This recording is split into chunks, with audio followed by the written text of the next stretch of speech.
ওহে অন্তরতম, মিটেছে কি তব সকল তিয়াস আসি অন্তরে মম? দুঃখ সুখের লক্ষ্য ধারায় পাত্র ভরিয়েও দিয়েছি তোমায়, নিঠুর পীড়নে নিঙারি বক্ষ দলিত দ্রাক্ষা সম। নিজের মধ্যে থেকে অন্য আমিকে খুঁজে নেবার সাধনাতেই আজীবন পথ চলেছেন রবীন্দ্রনাথ। আর তাঁর এই বৃহত্তর জীবনবোধের ক্ষেত্রে এই অন্তরের আমি ধরা দেয় জীবন দেবতা রূপে। তার সৃষ্টিতে আমরা বারবার দেখি এই জীবন দেবতার সন্ধান। অন্তরতমের সঙ্গে কবি একযোগে যুক্ত করলেন বিশ্বকে। তোমার সাথে আমারও বিশ্ব সাথে যোগে যেথায়। এই জীবন দেবতা রূপী সত্তাটি নানা সময়ে নানানভাবে ধরা দিয়েছে তাঁর সৃষ্টিতে। কখনো বা মিলে গেছে সর্বেশ্বরবাদের সঙ্গে। শোক, দুঃখ, আনন্দ, বেদনা সবকিছুর মধ্যেই মিলে মিশে আছেন জীবন দেবতা। প্রিয় বন্ধুর বাণী শুধু নয়, নিগূঢ় চেতনার ঊর্ধ্বে উঠে কখনো বা প্রাণে তার স্পর্শ পাবার বাসনাও ধরা পড়েছে কবির লেখায়। মাঝে মাঝে প্রাণে তোমার পারশখানি দিও, শুধু তোমার বাণী নয় গো হে বন্ধু হে প্রিয়। মাঝে মাঝে প্রাণে তোমার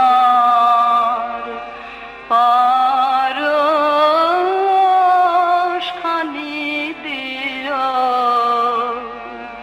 শুধু তোমার বাণী নয় গো হে বন্ধু হে প্রিয়। সারা পথের ক্লান্তি আমার, সারা দিনের তৃষা, কেমন করে মেটাবো যে খুঁজে না পাই দিশা।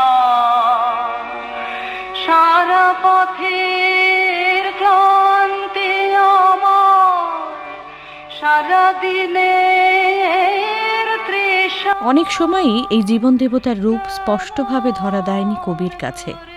আকুল হয়েছেন তিনি, বারে বারে খুঁজেছেন অন্তরাত্মাকে।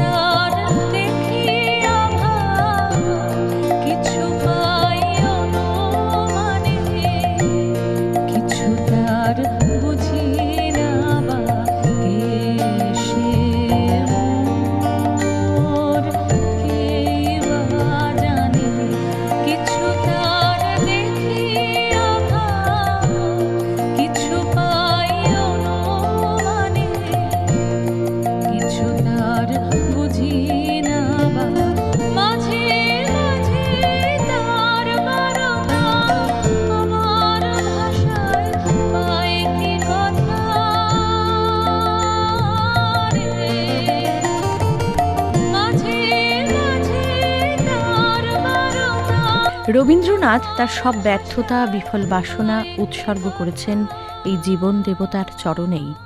চিত্রা কাব্যগ্রন্থের সাধনা কবিতায় তিনি লিখলেন, এখানেও তুমি জীবন দেবতা, কহিনু নয়ন জলে, সেই মধুমুখ, সেই মৃদু হাসি, সেই সুধা ভরা আঁখি, চিরদিন মোরে হাসালে কাঁদালে, চিরদিন দিল ফাঁকি। খেলা করিয়াছ নিশিদিন মোর, সব সুখে সব দুঃখে, এ অজানাপুরে দেখা দিলে পুনঃ সেই পরিচিত মুখে। ধরেছ দুই হাতে অন্ধকারের মাঝে আমায়, ধরেছ দুই হাতে, কখন তুমি এলে হে নাথ মৃদু চরণ পাতে। অন্ধকারের মাঝে আমায় ধরেছ দুই হাতে।